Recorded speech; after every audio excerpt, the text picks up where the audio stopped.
Okay. All right. Okay. So here we are. We've had a long conversation already, a lot of ground material to work with.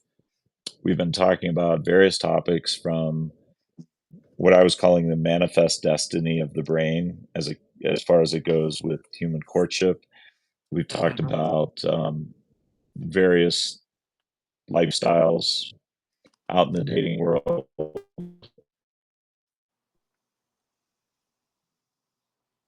Froze there, Jeremy. Hopefully, we're still on. Geraldine has joined. Yeah. You guys there? I don't know what's going on with my picture quality or being connected here. I don't know. Mm,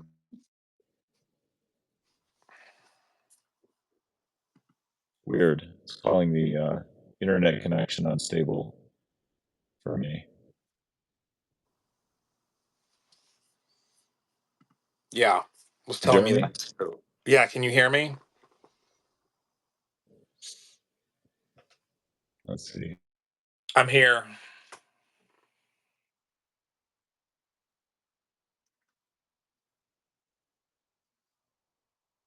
I'm here.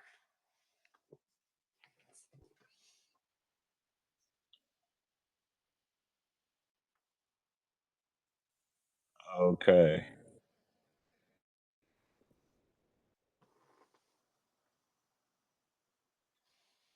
Looks like got an unstable internet connection here, but we're learning. Okay, I see you. You're reacting. Michael's here. Geraldine's here. Okay.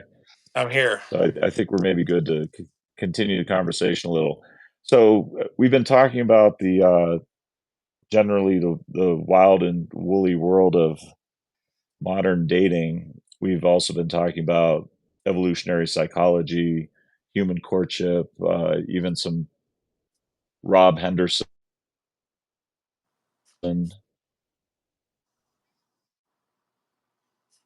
concepts applied to suggested cultural dating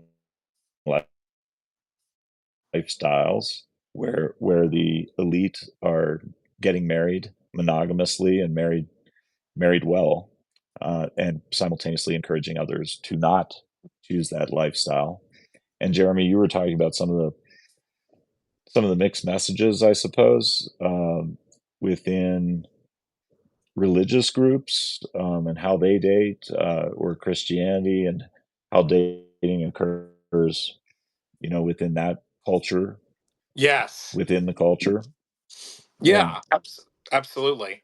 Um, I was. I mean, one of the big things is the kind of new rise in the just get married, bro mantra. And I think we have to look at what that looks like on the front end. So I think a lot of men's mental health, apart from what you're doing and what I'm doing here, is very reactive and of a sort of nature of, well, here's what you need to do, and it's usually step 5 or so being presented as step 1, right?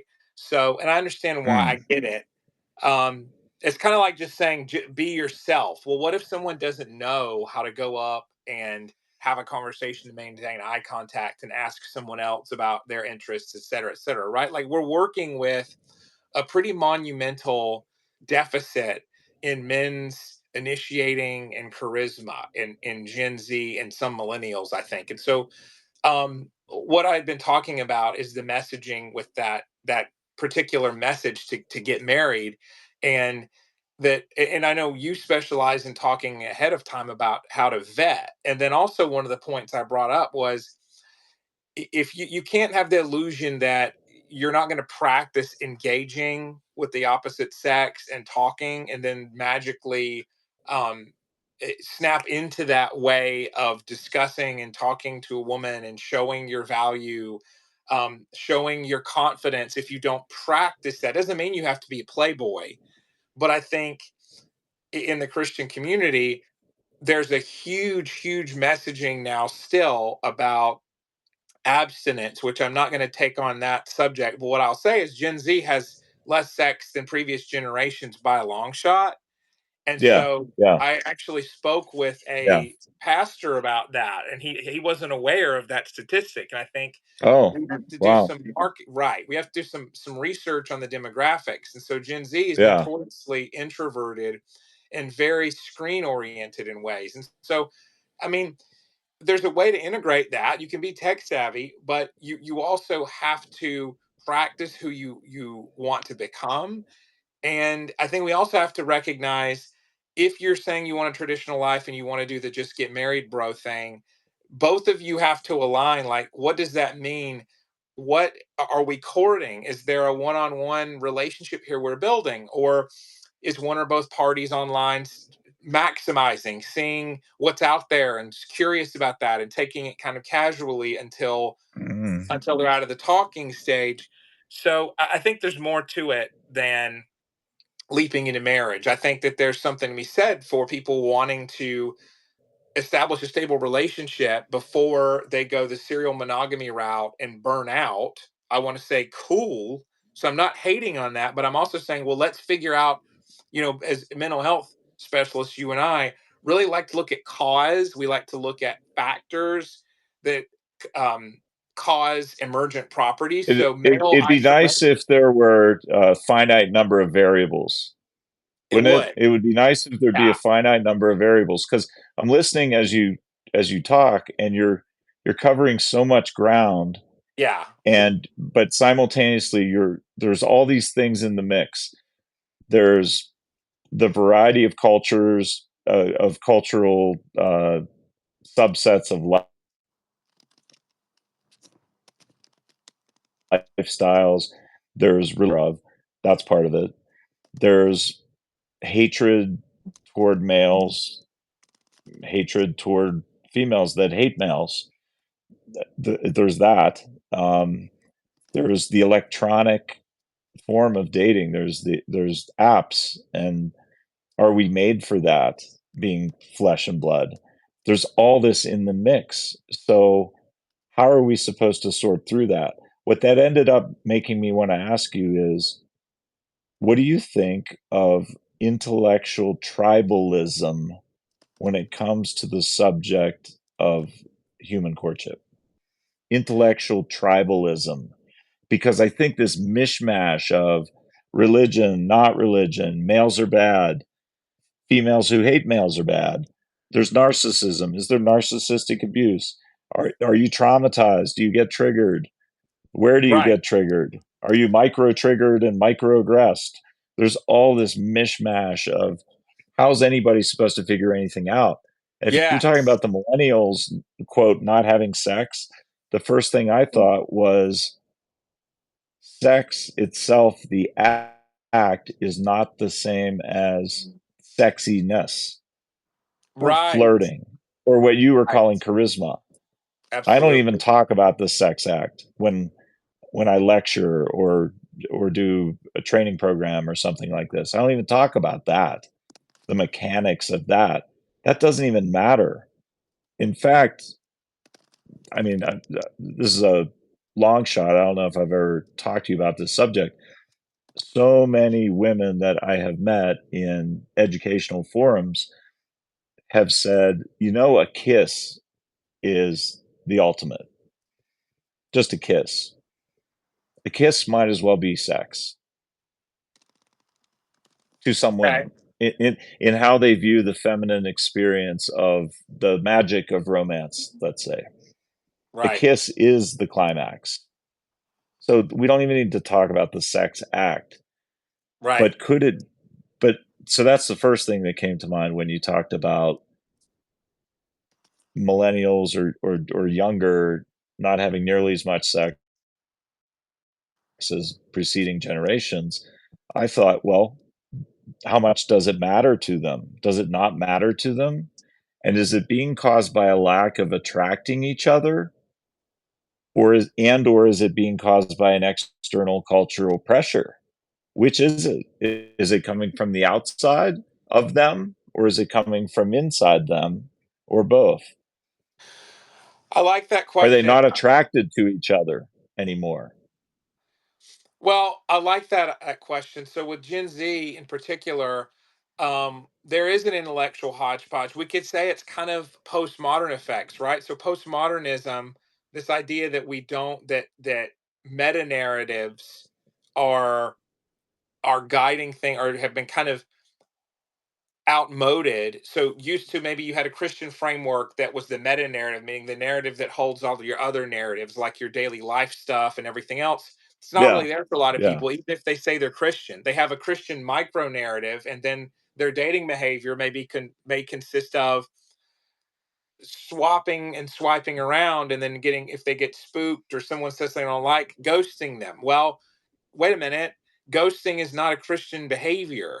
Ghosting and being avoidant, and not, and rather than saying, wait a minute, let me make sure I understand this, right? Let me see if someone really meant to offend me, or if this was a mistake, right? I want to be clear. I'm not saying hang around abusers. I'm not saying give people a chance who clearly are out to hurt you. What I am saying, though, is exactly what you're getting at. This idea that we have an intellect. I like the term hodgepodge. We have a assembly of a buffet of ideas that we're inheriting, and Gen Z receives in, pop psychology as one stream of knowledge, right? Of, sure, you yeah, know, yeah, someone's a narcissist if they appear this way, whatever. And then they receive, you see a lot of stuff about fragility, like just avoid things that upset you, just block it off, just live according to your anxiety. That's who you are. It's like, wait a minute, no, if you're living out a Christian lifestyle, you're going to surmount your anxiety. You're going to rely on Christ to overcome it. And so I see a lot of mismatch between what someone may espouse their identity to be, but then what actually is always watch behavior, right? Watching can be a lot better than listening, because you'll see someone's true values come out. If someone espouses Christian beliefs, and it's just because they like the idea of going to heaven, but then their dating habits are very self-serving and narcissistic, and very much about entertainment quality versus building something yeah. long-standing, you have a real problem there. And I hate to say, but I do think that's a big problem now, that this idea, we're so immersed in postmodernism, of the idea if you pick and choose your identities and you play around with it, because there's no solid objective truth. Everything's subjective. Every day you flow among different identities. Okay, well, that doesn't fit. People don't describe themselves that way, though. Have you ever noticed? Isn't it interesting? People usually have a solid idea of who they are, and it's very aspirational based on what they want to believe about themselves. So, if we want a solid identity, we have to act in solid, consistent, values driven ways. Well, I mean, there's a lot there. I think one's religious beliefs can be very personal, Hmm. but underneath them or in parallel with them, there could either be healthy psychology or not. And Yes. and often when I'm lecturing to various groups, um, including some it's been a while, but sometimes Christian groups, um, I have to talk about how every major world religion simultaneously is a set of psychology advice, behavioral advice on how to live a good life, how to be happy and not fearful and not sad, and how to be successful in a pro-social way that benefits whatever group you're in or community you're in. They all have those characteristics to them. But then the question of whether the person follows and adheres to that psychological advice is another matter. And so in this, back to hodgepodge, this mix, this swirl of varying competing forces and postmodernism and feminism and whatever's pop psychology of the moment, and are men all bad? And is there such a thing as toxic masculinity, which would demand there's also toxic femininity? And I think neither exist, because toxic equals narcissistic, and Right. narcissistic is available to every human on the planet, regardless of their mutable traits. So there's that. So Yeah. lurking in that hodgepodge is a lot of really good people, high character people, some of whom are male, some are female, some have other. identities and views of themselves. But who's the narcissist? We don't know if we're not screening for that. And if we're trying to label it alongside somebody's immutable traits, we're off base. We're going to be erroneous. And we're going to be very disappointed because we're never going to meet the really good people that are in that hodgepodge, because we're going to label 70% of them not for us, thinking they're narcissists because of the immutable trait that's attached to it. I think the Yeah. only way to get through that murky mess is science, Right. and I believe that, generally speaking, the more bench science fields are solid and perfectly accurate and adhere to statistical methods and models. And I think the ones that are more social have a long way to go to reach the rigor of, say, physics or chemistry or biology. And as a result, we have this media that is just full of all kinds of subjective ideas, because that's the power, the only power you can reach of sociology is conjecture and polling data, not research facts. Polling data means popularity contest. Sure. What would you wish reality to work like? Well, I'll wave a magic wand and you can just invent your reality.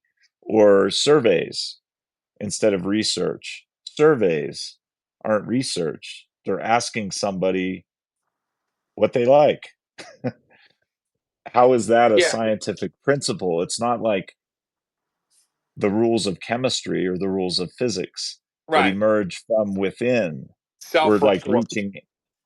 reaching out to pull somebody's we're mixing the idea of opinions with the idea of a fact.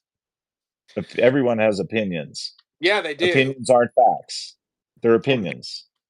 They're based on Well, beliefs, right. which is based on your life story. What happened in your life is what they're based on, you know? My first professor of psychiatry once said, we were talking about suicide and depression, and she said, "Paul, I never heard of a suicidal baby." And I'm like, "That's true. I've never heard of that either. That's interesting. I wonder what she meant." And what she meant is, we're born not a blank slate. We Mhm. have traits that are inborn, but we're born free of all the trouble of life, and we're likely curious and happy and hungry and open to love. And then at Right. some point, someone did something to us, good or bad or both, and it just accrued and accrued and accrued until we have a worldview and beliefs, and then that's our filter of reality, and we have a bunch of opinions, all of which happen because of our life narrative, not because our opinions are factually true the way the laws of physics are factually true. Right. You know, like my lived, what do they say? My lived experience. Yes. Yes. Well, what's that supposed to mean? That's not scientific rigor. That's an opinion, Right. and you're Well, I mean, entitled to it, but right. you're not entitled to make a law out of it that No, applies I to all humanity. right. I mean, you can look at what I love that little um statement of suicidal baby. I would say, well, true, but if we look at the Romanian orphanage, I'm not going to call it experiment because it wasn't really one, but the observations that when infants aren't held, they turn into pretty quiet children, and it happen pretty early on. So like the equivalent of a suicidal baby would be one that has learned to stop crying, right? Like Yeah, failure to disengage, thrive. right? And that Yeah, the can failure to happen thrive, very early. or in orphanages. Yeah, Yeah, I mean, if you look at heritability of borderline personality disorder, that's very high. And that's very recent research in the past several years that it's been shown that there is a high incidence of heritability for BPD. It isn't just reactionary to trauma. So we have to bear that in mind. We have to bear in mind that Yeah. um, empathy, people can be born and have lower functioning and empathy regions of the brain, like the orbital frontal cortex. I mean, that's a thing. Um, how they decide to respond to that, whether they are exploitative in some way, sadistic, or if they go be a surgeon or do something that requires high precision and low emotionality. That's an interesting job, direction. And don't just take it from me, actually surgeons are very high ranking in lack of empathy. So it's very interesting. So there's an inverse correlation there. It's like, wow, that's a great use of natural stoicism. Is like you're doing something that many people would squirm at when they don't need to do that. Right, And so right. I like what you're saying. I think coming to a model, I know you talked about biopsychosocial earlier, you told me. I think when people want to say everything is sort of a blank slate or opinion poll self-response stuff, it's like, well, that's a cool idea. It really doesn't bear out that way. It's not true. There's a lot that can be innate, and that doesn't mean that there can't be change. I think that there's a tendency to want to say the opposite of something when nuance is too difficult to talk about. And like, well, we can't do that as social scientists. We have to be able to say certain things can happen genetically, and you know, dialectical behavior therapy is an amazing model for BPD. It's very effective. There's a way through that. It's not a life Yeah, sentence to have that, yeah.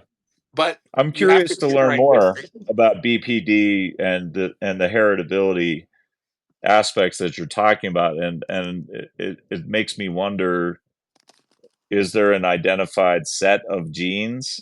Because it's certainly not one gene, it's multiple, and it certainly isn't just heritable, it's also psychological development Yes. and trauma connected potentially. So we have numerous variables at play there. Um, one first thing that came to mind, I tried to identify, okay, what could be heritable possibly about BPD, borderline personality disorder. And the first Right. thing I thought of is it is true that there's some heritability to ADD. That's true. Yes.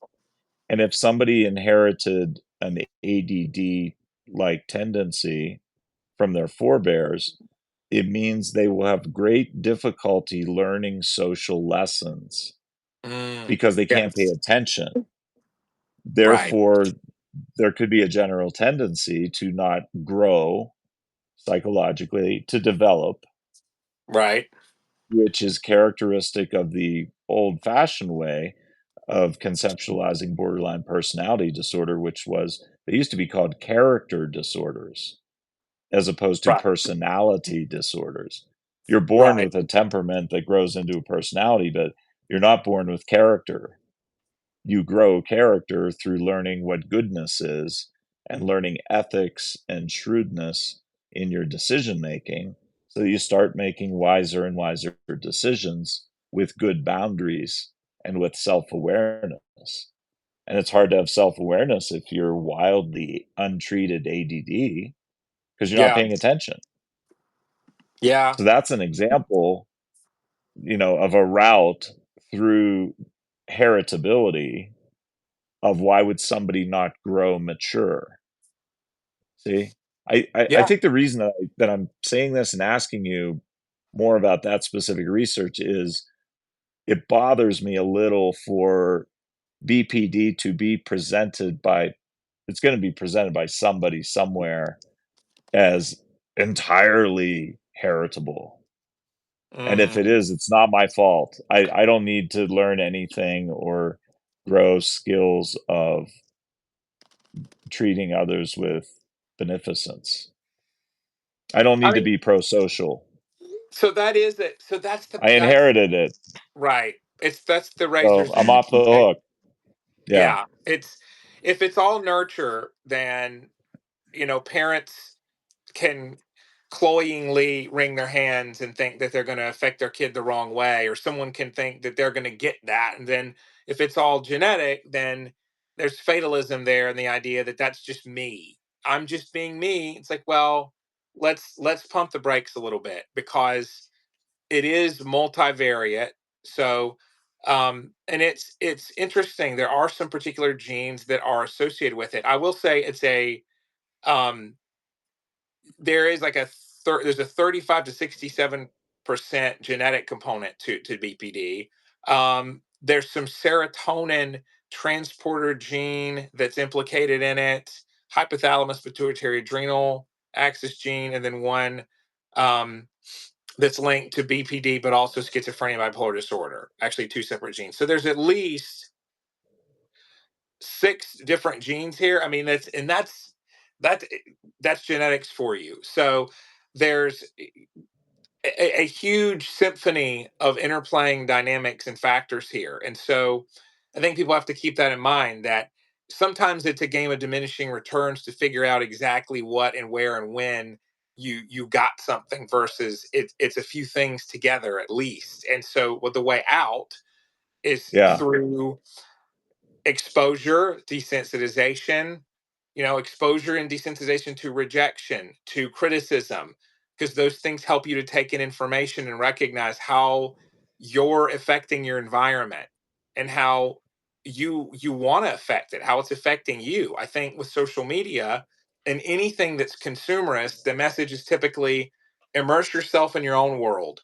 For men, that's a losing battle, especially because men have to learn how to step out and initiate. And to be an initiator, you have to learn how to enter into unfamiliar situations. And so men don't really have an option of sitting back and pulling into. It's sad, because the very worst thing for men is something they often struggle with, of getting into their own special interests in their own private worlds. It doesn't really work to do that. You could meet a woman who shares your same interests, sure, but you still have to learn how to convey that in a way that's winsome. I use that word a lot. That's very appealing. And men have to essentially be good marketers to an extent. And I think the way to do that, that sounds disingenuous, but the way to do that, ironically, is extremely uh, dependent on resilience and character development. You have to basically Well, build. how are men or boys going to learn to be charismatic and expressive and outgoing if they're entering this hodgepodge, as we said earlier, of there are a bunch of traumatized people, easily triggered people, folks with, you're just talking about borderline personality. There's Yeah, feminism, there's domestic violence, there's narcissistic abuse. There are all these victimized people out yeah. there. So, how's the male going to be well received being charismatic and energetic as opposed to, are you coming on to me? Are you invading my space? So, of interest, Michael posted borderline traits, and this is interesting. He gave us a list right in front of us: emotional lability, anxiousness, separation insecurity, depressivity. Okay, so all that is serotonergic. Yes. Um, impulsivity, maybe that's the hypothalamic axis, which also regulates sleep, Yeah. sexual appetite, hunger, right? So you're depressive, you have the vegetative symptoms. You lose your appetite, you can't sleep well, and you have no energy. That's that Right. axis. It's non-specific so far, Jeremy. I mean, one of the things we got to look at with research is just because somebody displays, or just because they have found genetic underpinnings of so far just depressive symptoms, how does that make the person borderline? Yes, they're depressive. This says risk taking, so impulsiveness, risk taking, and hostility. Everything listed there is a depressive trait. So what? Well, those are what's not on there is the self-harm as a criteria, along with the Okay. identity instability, like, so there's a thin Okay. line Yes. between NPD and BPD, right? Whereas BPD is, Yeah. it can come across as very um insecure narcissism, fragile narcissism, whatever you want to call it. The deal is with BPD. It's usually not a thought that you deserve special attention. It's like a rage of being abandoned and feeling wronged in some way. Like it's there's some stuff there. I think there's some stuff maybe missing there, and that's okay. I like where you're Mhm. going. I mean, do we care about the label? How helpful is the label? The label is maybe gears your treatment goals, but it isn't the stopping point by any means at all. How helpful is introducing that there may be some genes statistically correlated with it? That worries me a little because we were able to understand and do something about it previously when these were called character disorders, because it meant the person is primitive in their Okay. thinking and their development, and that's something that can be taught and Yeah. learned. It could be taught through religions, it could be taught through psychology, it could be taught through mentoring, where the person could learn boundaries and they could learn mindfulness, such as in DBT, dialectical behavioral therapy. And part of the reason that works is because the person can learn. They can learn skills. But if Yeah. we start looking for a giant number of genes that all aggregate together, that feels almost like a distraction from the complex learned skills of adulthood. Yeah, I can agree with that. I will say that thankfully DBT works and has a can result in a remission rate of up to 77%. I'm looking at research for BPD. So I think it's similar to knowing the genetic predisposition to alcoholism or any kind of addiction. Like you know what to avoid. You know what your Uh-huh. spots are that you want to potentially dedicate some awareness and some caution, right? It might be like you have some road signs like danger ahead, Yeah. like okay, I'm going to be more impulsive potentially and have to work on that. I may experience fears of abandonment and need to really really really teach myself to deep breathe, distract, go to the gym, do something to avoid blowing up verbally, emotionally, what have you, at those feelings, in response to those feelings. I need to put some time and distance between my feelings and my reactions. There's still a huge element of therapeutic growth, and it doesn't change the fact that those therapy interventions work. I mean, therapy, like EMDR and other therapies can work for addictions, even though there's a huge heritability component in genetic predisposition to alcoholism and things like that. So it's a both and. And I think you're right. If we had to pick what we would want to say about BPD in treating it, is it that useful to talk about genetics versus the prognosis and the prescription? I don't know. Well, yeah, I mean, I mean, as curative or ameliorating treatment measures, the Right. genetics would lead to an agent to ingest, a drug to be manufactured. So do those genetics lead to some new kind of serotonin reuptake inhibitor or SNRI? Okay, great, wonderful. But I've never seen a specific pharmaceutical agent handle all of the unique symptoms of borderline personality disorder.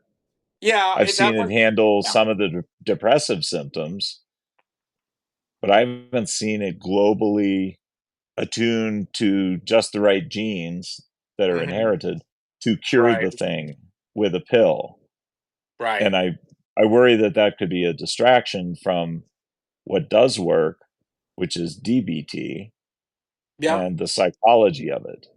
It's both, apparently. It's genetic and psychological. It's both. But how do you develop a treatment plan for it is of concern. I get that. I think the psychiatry of it is complex. I mean, I know people prescribe mood stabilizers sometimes, like buspirone or in other words, the trade name Buspar for BPD, and that can be helpful maybe in the moment during an episode of heightened emotional arousal, impulsivity, whatever. It's interesting because it across different domains there, like depressive clients that are primarily depressed often have a guilt and a shame and a quietness and a resignation about them that BPD doesn't typically convey, right? BPD is often a lot more agitated. So there's a depressive element, yes, but the impulsivity and the urgency to avoid abandonment and to know if you're being abandoned and the suspense element, there's a fight Mm. to still matter. And the I hate you, don't leave me dichotomy of BPD that's totally separate from depression, which is that just a disengagement from life.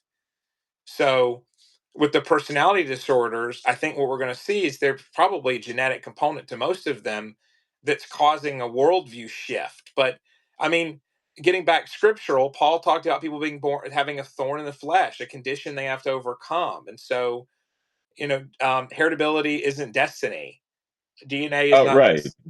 Well, So there are people on the spectrum, the autistic spectrum, and there are people with Asperger's, and there are people with yes, MS that affects the brain variably, yeah, right? And yeah, TBI, traumatic brain injury.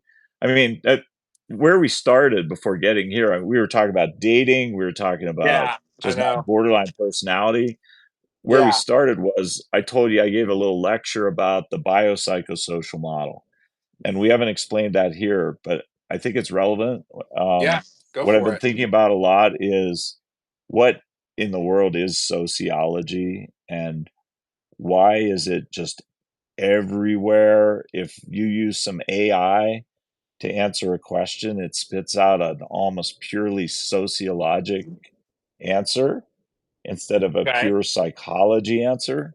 So that's why I was thinking about it. So biopsychosocial model, what is that? It is probably the most important model in behavioral health for identifying, diagnosing, and devising a treatment for a problem. Bio stands for biology, and that means your brain structure, its circuitry, your inherited aspects of behavior, the genetics, um, the brain pathways, the neurotransmitters, the serotonin, the dopamine, the norepinephrine, all of it. It's analogous to the hardware of a computer. That's the biology. The Right. biology of the brain is like hardware of a computer. Second is the psycho part, biopsychosocial. So the psycho part is psychology, and that is like software on a computer. Software is not the same as hardware, it runs on hardware. They mutually need each other to function, and yet they are not the same thing. Psychology is like software. It involves things like modern psychotherapy methods. It also, in eons past, came from religion. Religion was a psychological guide to how to live a good life and a successful and happy life. There's education, there's spirituality, there's psychology. Those are the treatments. DBT, for example, is a psychological remedy. So that's biopsycho. How about social? Biopsychosocial. What's the social part? The social part is sociology, and it's your environment. It's where you live, it's how you live, it's who you live with and among, and it's cultural, and it's economic, and it may even be political, governmental, demographics. And when it is studied, the three things that I could find doing a deep dive, I wanted to learn more. What is sociology and where did it come from? And you may know some of this, but didn't a relative of Freud's get into the area of sales and marketing Yeah, Edward and Bernays teamed wrote. up with, yes, and Who did he team up with? he teamed up with the original um, creator of today's PR, who was, Okay. I think, Alexander Ogilvy, the first publicist, the Mm, first person that was devising publicity campaigns. And they teamed up, and it's not as simple as this, but my understanding is sociology evolved from that. It evolved from reaching out into the public, not going interior in the individual, reaching out into the public and finding out what they like and want and need, and then looking at government, economics, politics, culture, anthropology, all the soft social sciences, reaching out into it. My understanding was for the purpose of selling originally, but then it evolved into this whole social science called sociology.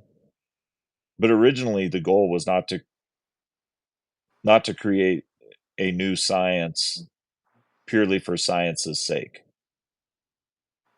that there was a purpose behind its conception, That's let's say. really interesting. I have mostly heard of sociology as simply the study of mass human relations on a bigger Group scale. behavior, Psychology, like yeah, group behavior.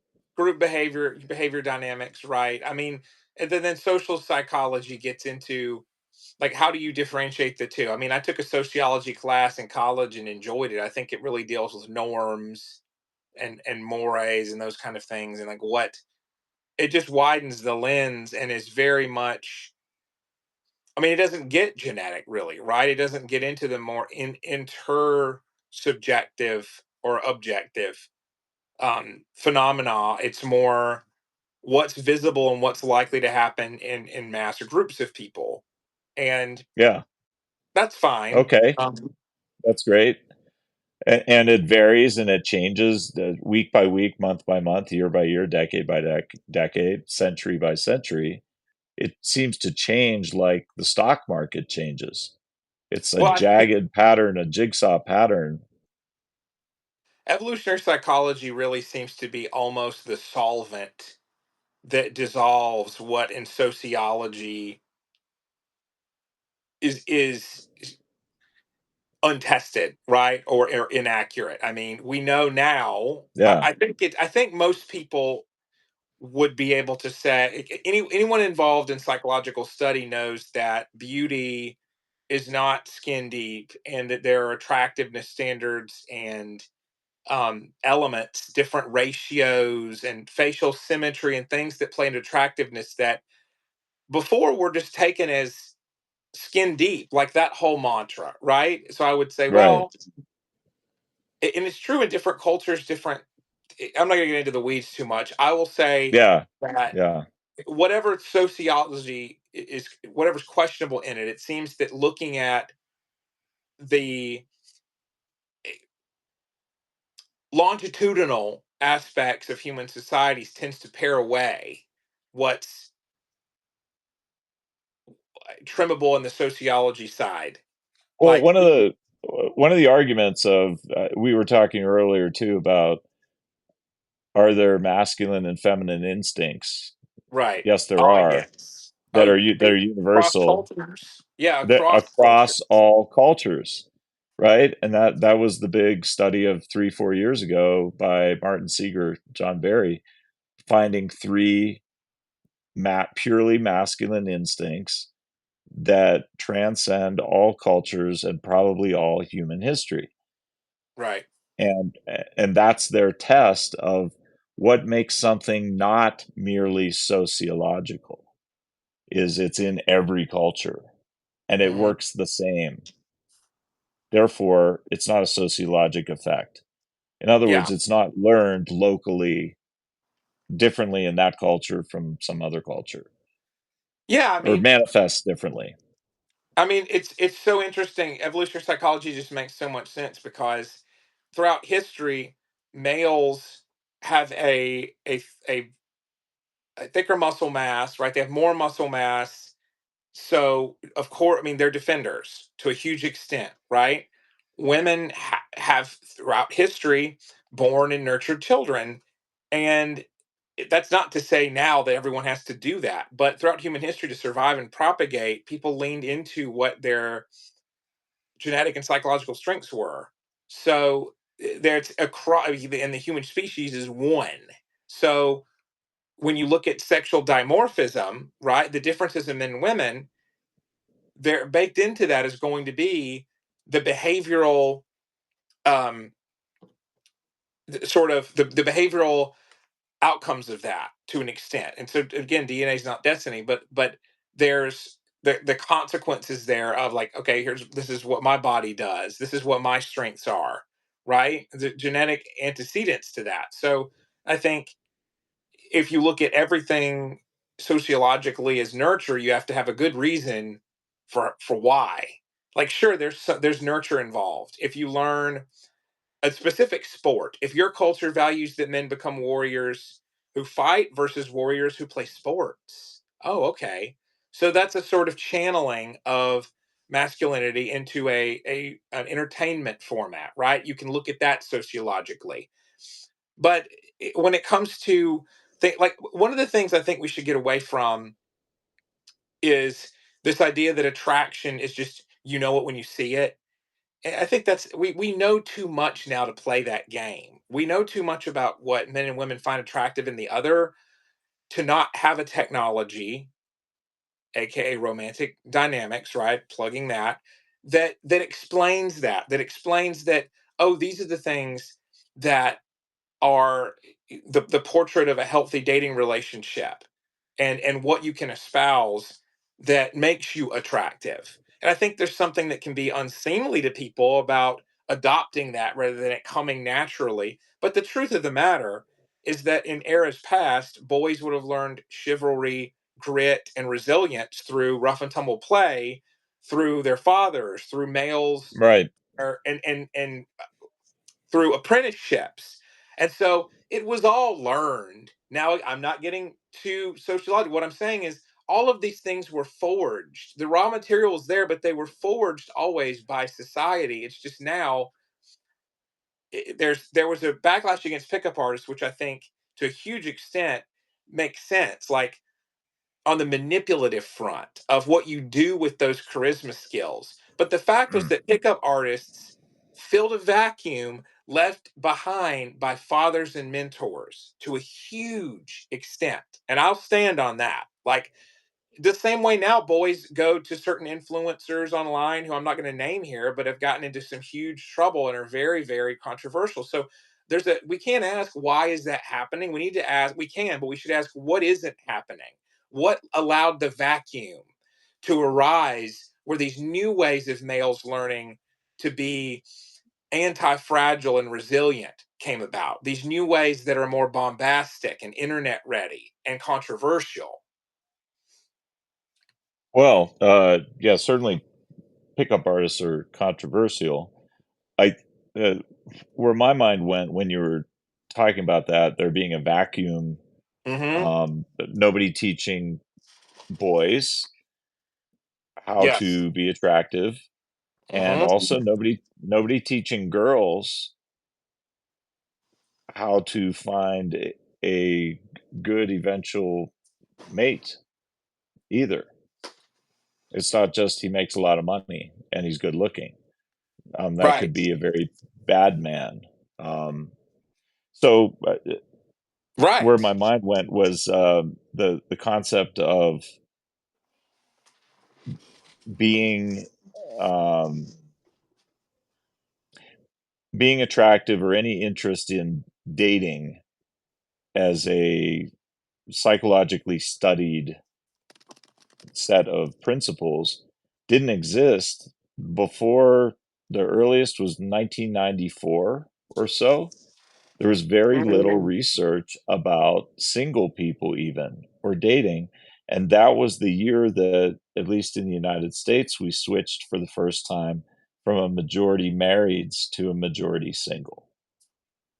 Then you finally start seeing research emerge and crop up about single people and Right. therefore about early dating and about what is attractive and about Right. what are the dynamics between people early. rather than deep within marriage.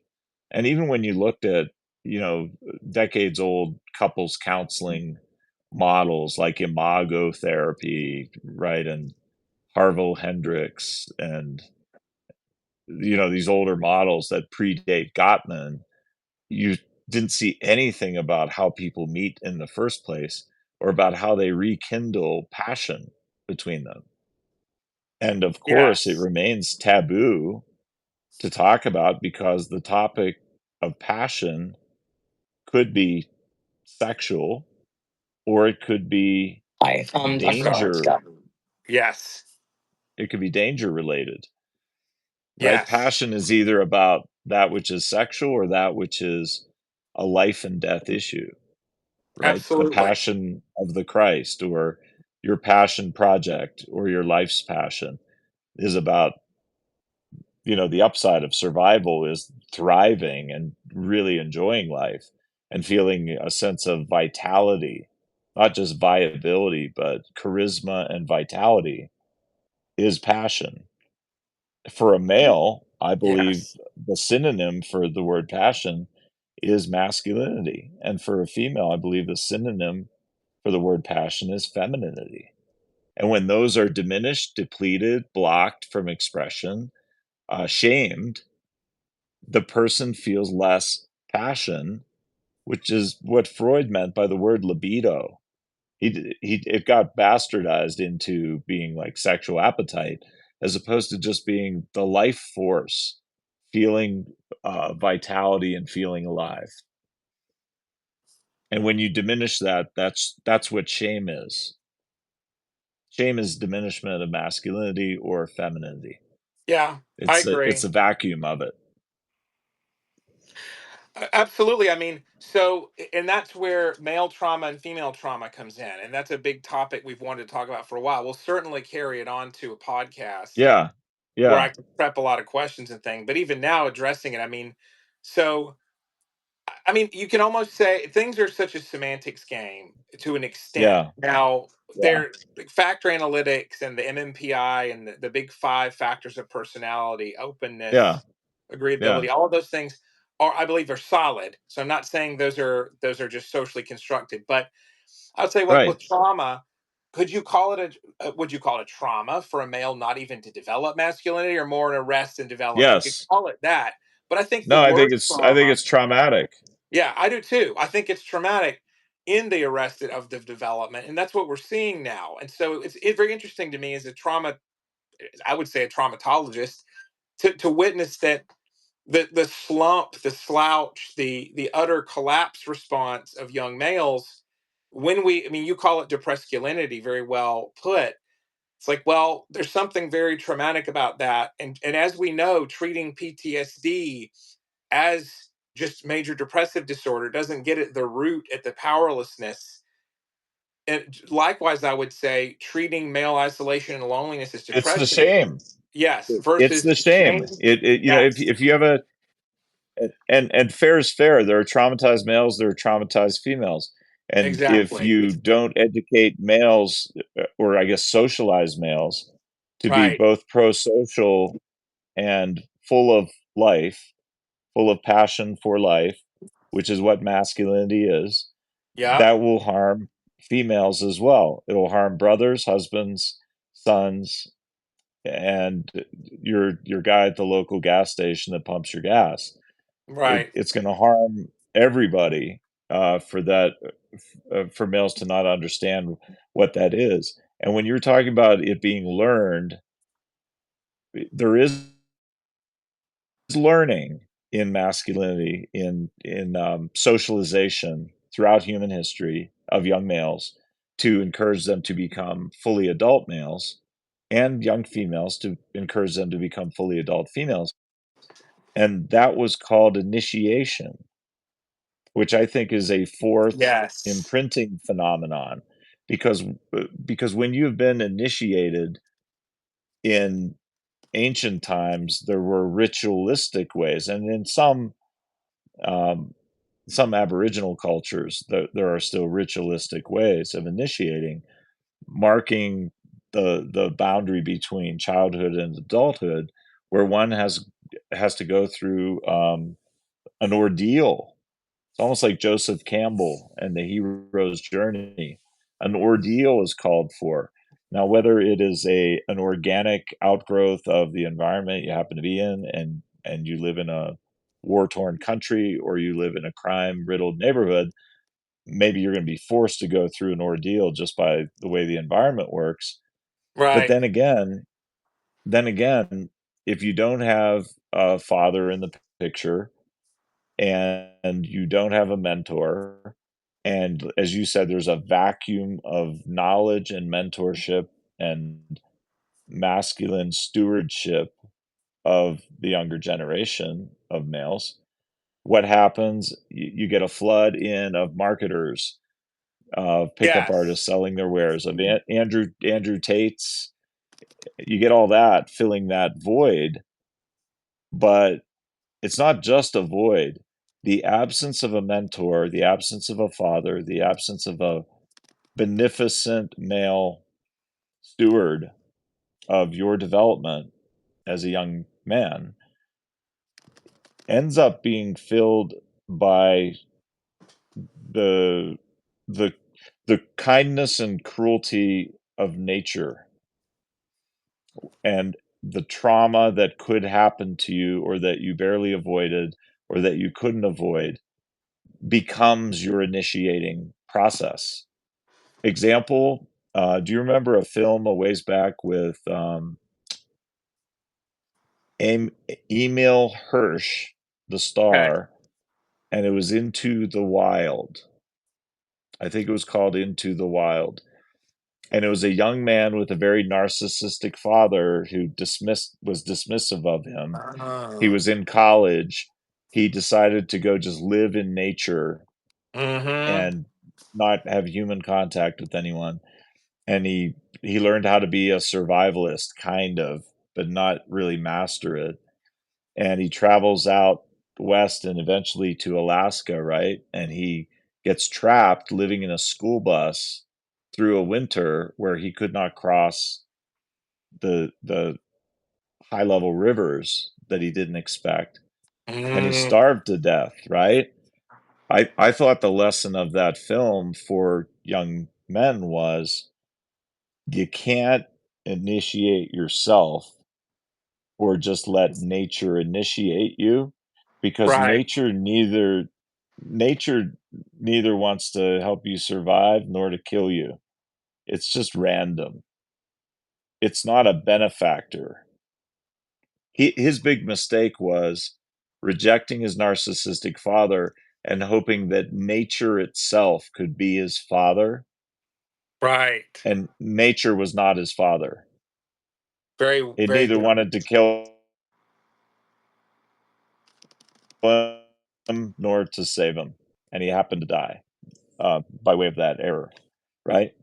So I'm thinking out loud. What I'm arriving at is that if there's just a vacuum of male stewardship into high character, mature masculinity, then all we have left are our traumas to process, but we won't be able to just let nature do that for us.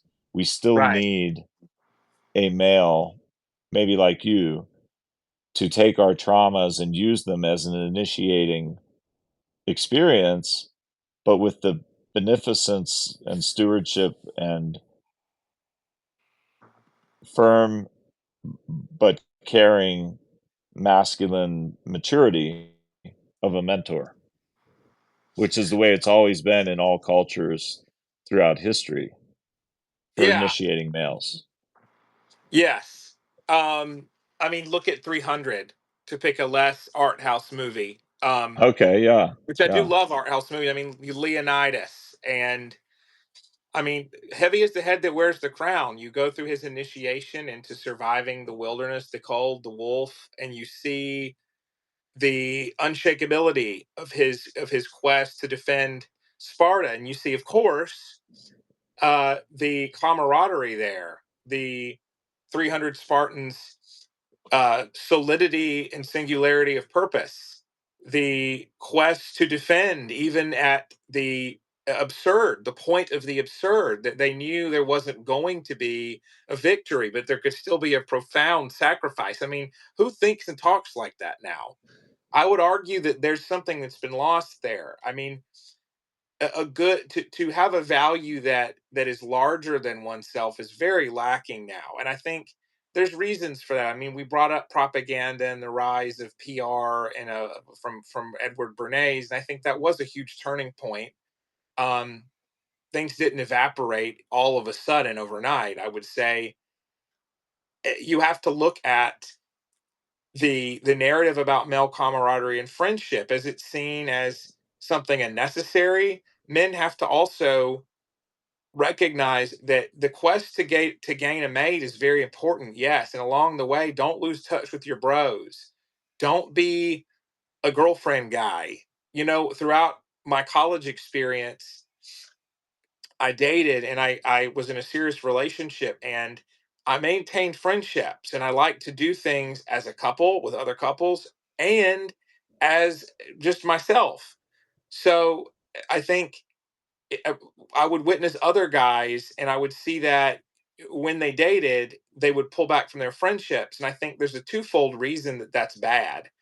The first reason, you neglect your friendships, obvious. The second reason, if you show that you're willing to forsake your brothers for action, then you're actually kind of showing that you're a pushover who doesn't value their own life. And that's a bad Mm, message to send a mate.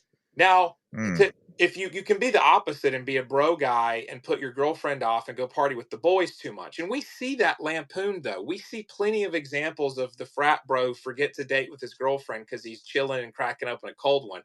I think we need more attention on the guy who pushes friends aside and mentors and other things aside in the honeymoon phase of a relationship, because you can have your cake and eat it too in that respect. You can have a solid relationship and still maintain your friendships. And I think among men, that's a very, very tightrope walk there. A lot of guys will push that away. And I think that's the dark side of male competitiveness. I think that there's, I mean, you could get really, really, really, really into the weeds and we don't have to, but I think you know, men are quicker to be competitive with each other. I mean, in ancient days, Well, you would on want to be that friends matter, with your wives.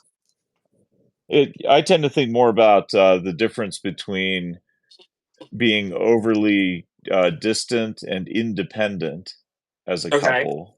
Yes. Like I might imagine two Hollywood stars who are married, but one is in France filming for 6 months, and the other is in Los Angeles for 6 months. And how do you make a marriage out of that?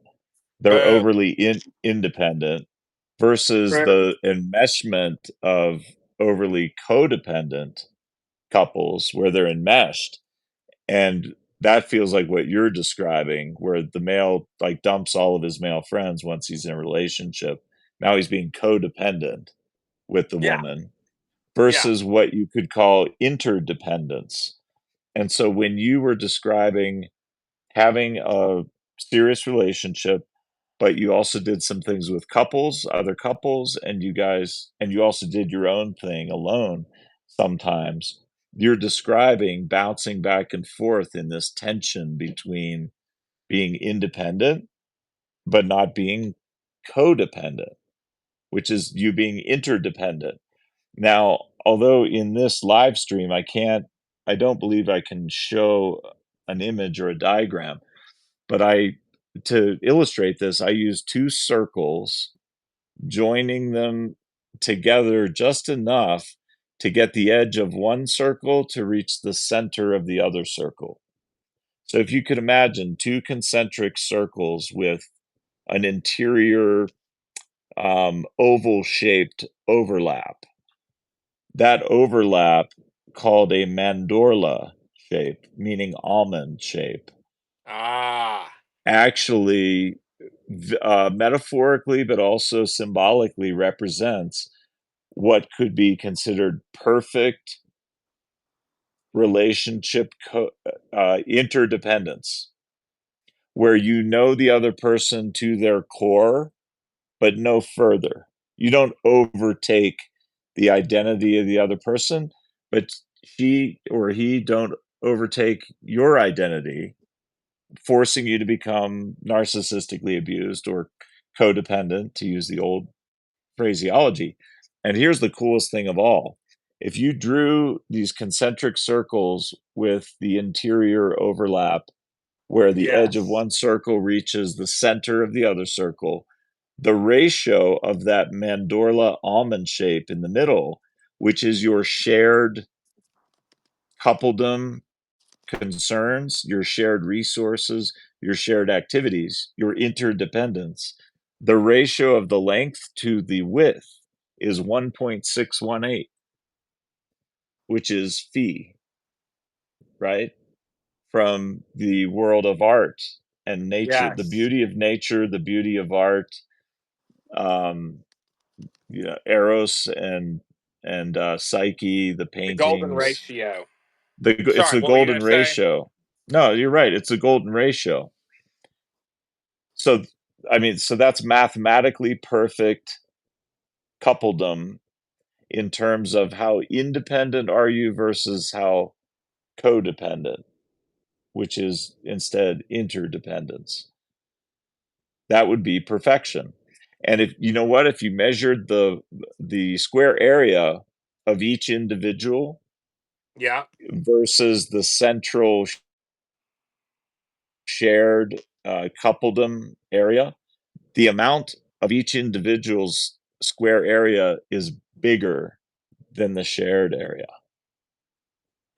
Oh, What that okay. what that suggests to me mathematically is that even in a relationship, if the relationship is mature, there's more you to you than there is relationship to you. There's more you in you Yes. individualistically, slightly more, but more than there is of you in the relationship. It's not a minuscule amount of you in the relationship, it's a healthy, substantial amount of you. Absolutely. But that substantial amount of you, it does not weigh more or have a higher surface area than the separate individual you. Yeah. That's that's interdependence. Well, if you think about it, I mean, there's again that phrase "heavy is the head that wears the crown." It's like if you put everything on a partner, finding the ideal one, your standards are going to be higher. You're going to be more frustrated people don't meet it. But then when you think someone has, my gosh, you're willing to be engulfed by that and to be lost in that. And I think there's those are two sides of the same toxic coin. You have to be aware that, of course, there are people who are a better match for you than others. That's just very, very solid dating wisdom. And also, it's going to take effort to sustain a relationship, and your ability to negotiate and recognize that this was your main person. This is a huge relationship in your life, maybe the most important, but that also you have an identity is going to be very helpful in weathering the storms there. I don't think we teach differentiation or integration well enough in psychotherapy now. I think there's a massive deficit in what's taught um, at the graduate school level. I mean, you can look at the drift in the professions and what's taught, what level of theory, and why we think that is, and what we've lost. I mean, looking at personality formation and development is an art, and we can't allow that to be tossed out because it's easier to learn a set of listening skills and stamp off somebody's degree and pass them along to start essentially reorganizing others' minds. And I think that's what's happening to a Mm, huge extent, to be honest. I think we've got a lot of well-intentioned okay. listeners, but I don't think a lot of therapists have I think there could be more who have a theory of personality. You have to have one. It can't be everyone's great and one as soon as you get rid of stuff in their life that's a problem, they'll snap back to health. No, some people only thrive in drama because of the way their personality settled and cooled. Some people cause drama. Like I think there's a deficit of understanding of how personalities develop now, and it's probably due to there not being as much theory taught. So I think we're I mean, people, Right, absolutely. yeah, Absolutely. I was once privy to fly on the wall to an incoming class of therapists to a master's therapy program, and everybody asked about sort of activist concerns, and it was all about what's happening right now in society. And I actually raised my hand just to see if I could introduce something. I said, "How much history is taught? How much of the history of therapy models is taught in this program?" The reason I wanted to know is because you can't deeply understand something specific, something very specialized, if you aren't first a generalist. If you don't first learn the general history of the development of the various models of therapy, you can't see how they connect to each other, and you Right. can't know the right tools to pull out at the right time in the right way to help the very unique individual in front of you. I And you can't agree. just be uh, kind and sweet and supportive. That's as that first professor I ever had in psychiatry said, chronic undifferentiated therapy. Mm. You can't do chronic undifferentiated therapy. Oh, you're speaking it. I mean, that's brilliant. No, you can't. I mean, what is therapy? I mean, it's supposed to be a technology of healing. What is medicine? It's um, the same thing. It's compounds and it's pharmakeia, the pharmacon, right? To go Yeah, to Greek, yeah, but I don't think is there are a lot of probably doctors who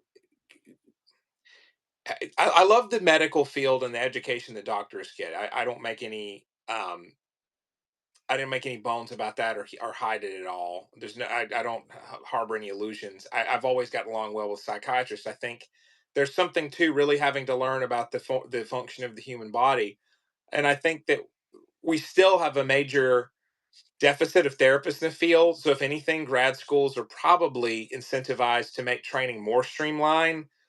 It's mhm, again, yeah, therapy evolved in, I think, a vacuum of religion and mentorship and folk healing, if you want to get really wild about it. So we're huh, figuring out what this field is. And you could get a therapist down the yeah, street who has no grounding, and then you could get someone who's an absolute aficionado of a certain model, like me with trauma, or other people with um, addictions training that are really robust. And it's at the end of the day, people have to be informed consumers about what they want, what they're wanting from change. Like that's why these grassroots efforts, like you and other creators and me, who are trying to define what's missing from development, are making a big impact because people aren't hearing this language in other places a lot of the time, yeah. Well, I if any. it brings me back to the biopsychosocial model, believe it or not, That's no, it's in the good. sense that I had to take a lot of physics that informed my understanding of chemistry. And what predated that was a lot of philosophy.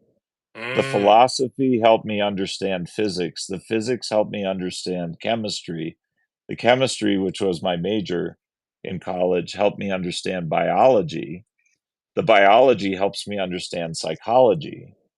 mm, And that's the end of the road for me studying. And I'll tell you why. Because if you believe there's such a thing as a personal boundary, and if you believe that PR and advertising is different from healing methods of psychology, hmm, then the road ends at psychology because that's the outermost exterior presenting part of you that's still you. Inside you is the biology and the psychology. Then there's a personal boundary. Then there's sociology outside of that, which yes, the three main methods I in my deep dive this morning on what is sociology were polls, which are totally subjective, yes, surveys, which are totally subjective, and interviews of an individual, which are totally Yes. subjective. It's all exterior outside my boundary. So it's interesting and fun and entertaining, but does pertain to cultural fads, movements, and conflicts, and politics and economics. And that's all interesting and entertaining. And consumerism is out there too, heavily. PR, but that doesn't inform or compose who I am. What's out there in the environment is not who I am. It's the True. water the fish swims in. It is the Yes. water the fish swims in, but the water's not the fish. Right.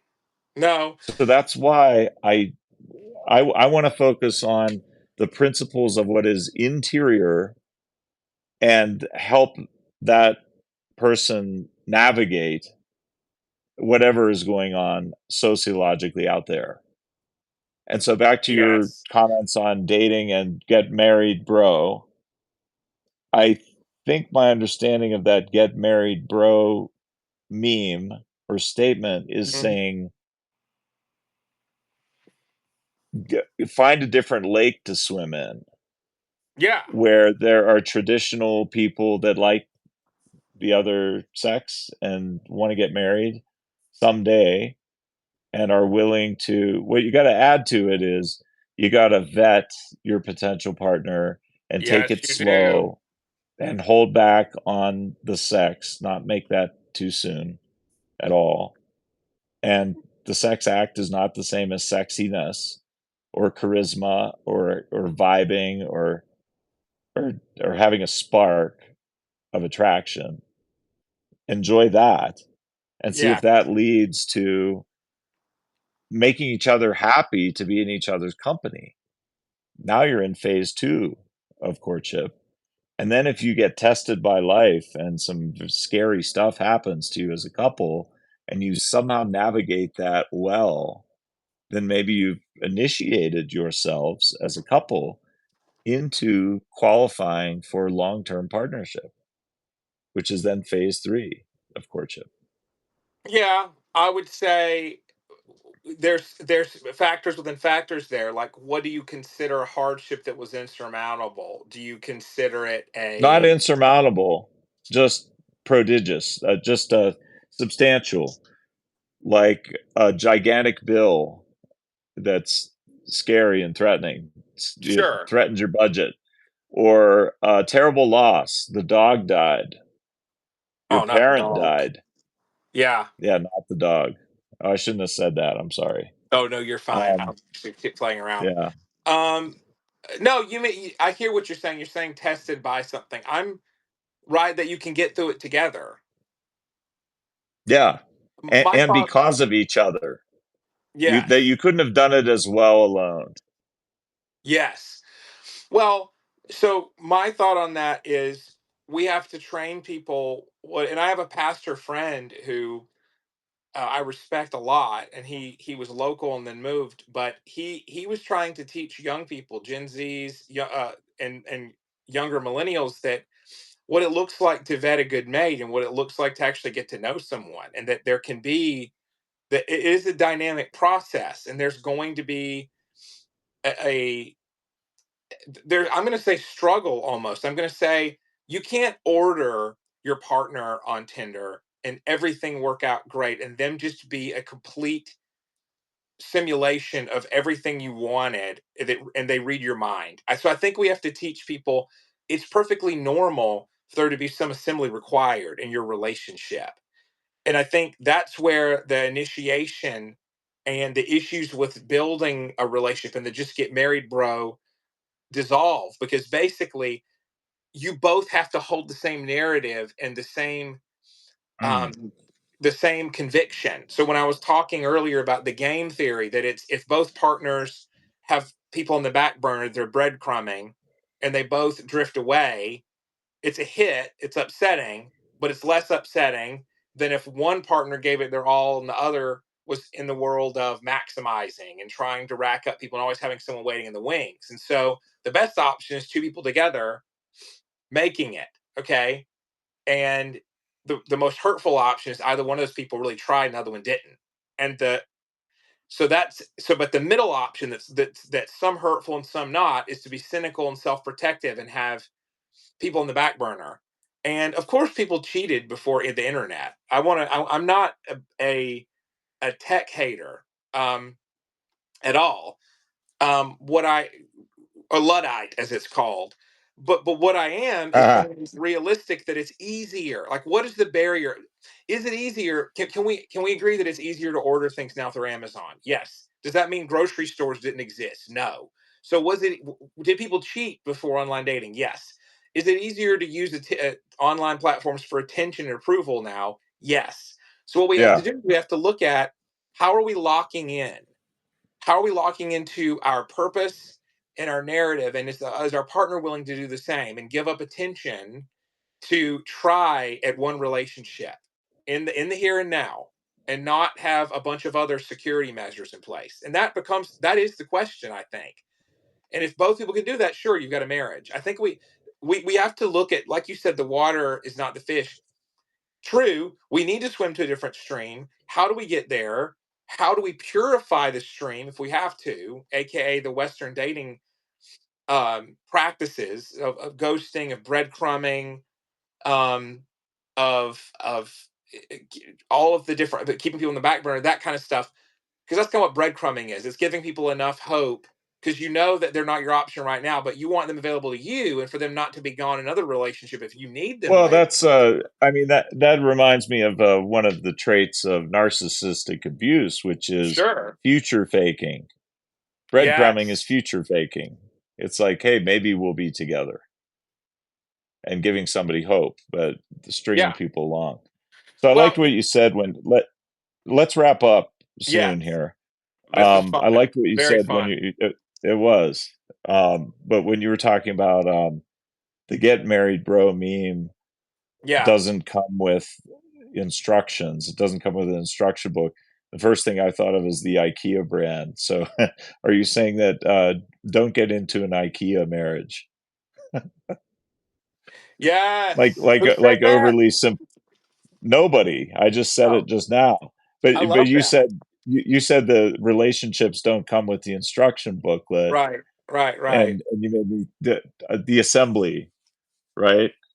Like Yes. be careful with your assembly Yes. of the marriage, I and love I it. thought of IKEA. Like there's so That's many beautiful. IKEA marriages. Yeah. Nothing against the Swedish people, but No. they don't like it either, from what I understand. Yeah. Where are you getting your narrative? I mean, that's it. That's a huge thing. Where are you Yeah, getting? What streams are you yeah, swimming in? People are swimming among yeah, many currents. How do you stay in one and pick it and figure it out? How do you take the best of everything? I mean, love it. yeah. Well, I think it all starts with being aware of what is narcissistic versus what is good and virtuous. Where do you pull Yes. that from? Whether it's from religion or just from your own ethics or the goodness of your own parents, Yes. and teachers and mentors, but also to not forget the importance of Freud's idea of libido or vitality or passion for life, that you need and deserve to live a life that is full of vitality and passion and charisma, and what for males you could call masculinity and what for females you could call femininity.